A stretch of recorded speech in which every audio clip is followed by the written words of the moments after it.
এবার আইপিএল 2025 মৌসুমের আগে বসবে মেগা নিলামের আসর। তবে তার আগে রিটেকশন তালিকা জমা দিতে হবে প্রতিটি ফ্র্যাঞ্চাইজিকে। তবে 4 বা 5 নয় 6 জন ক্রিকেটারকে ধরে রাখা যাবে তা নিয়ে চূড়ান্ত সিদ্ধান্ত এখনও জানায়নি বোর্ড। তবে কেকেআর কোন 5 জনকে ধরে রাখবে আর কাদেরকে ছেড়ে দেবে তা নিয়ে জল্পনা শুরু হয়ে গিয়েছে এবার ফ্যানদের মধ্যে। তবে এক রিপোর্ট অনুযায়ী কেকেআরের সূত্রের খবর যে দলের এক তারকা ব্যাটারকে রিলিজ করে দিতে পারে এবার নাইট রাইডার্স।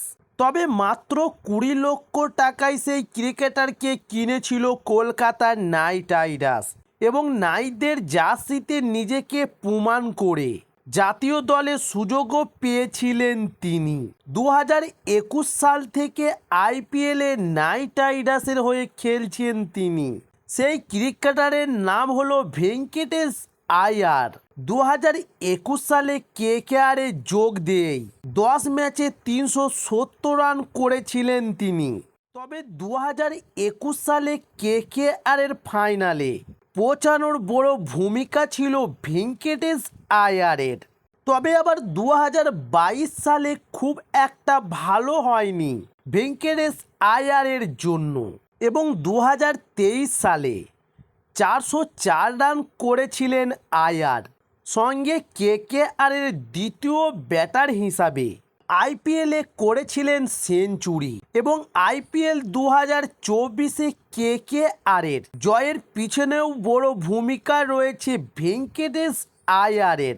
কিন্তু এবার 5 জন ক্রিকেটারকে রিটেন করার সুযোগ পায় কেকেআর। সেখানে ভেঙ্কটেশ আয়ারের সুযোগ পাওয়ার সম্ভাবনা খুবই কম, কারণ Shreyas Iyer, Rinku Singh, Andre Russell, Sunil Narine ও ফিন সল্টকে রিটেন করার সম্ভাবনাই বেশি নাইটদের। তবে যদিও 6 জনকে রিটেন করার আঁকড়ে বিসিসিআই, সেখানে ভেঙ্কটেশ আয়ারকে লড়াই করতে হবে বরুণ চক্রবর্তী, হর্ষিত রানাদের সঙ্গে। তবে এখন দেখার যে শেষ পর্যন্ত ভেঙ্কটেশ আয়ারকে নিয়ে কোন সিদ্ধান্ত নেয় কেকেআরের টিম ম্যানেজমেন্ট। তবে সেই ভিডিওগুলো পেতে চাইলে আমাদের চ্যানেলে নতুন হলে চ্যানেলটি সাবস্ক্রাইব করে সঙ্গে থাকুন। নমস্কার।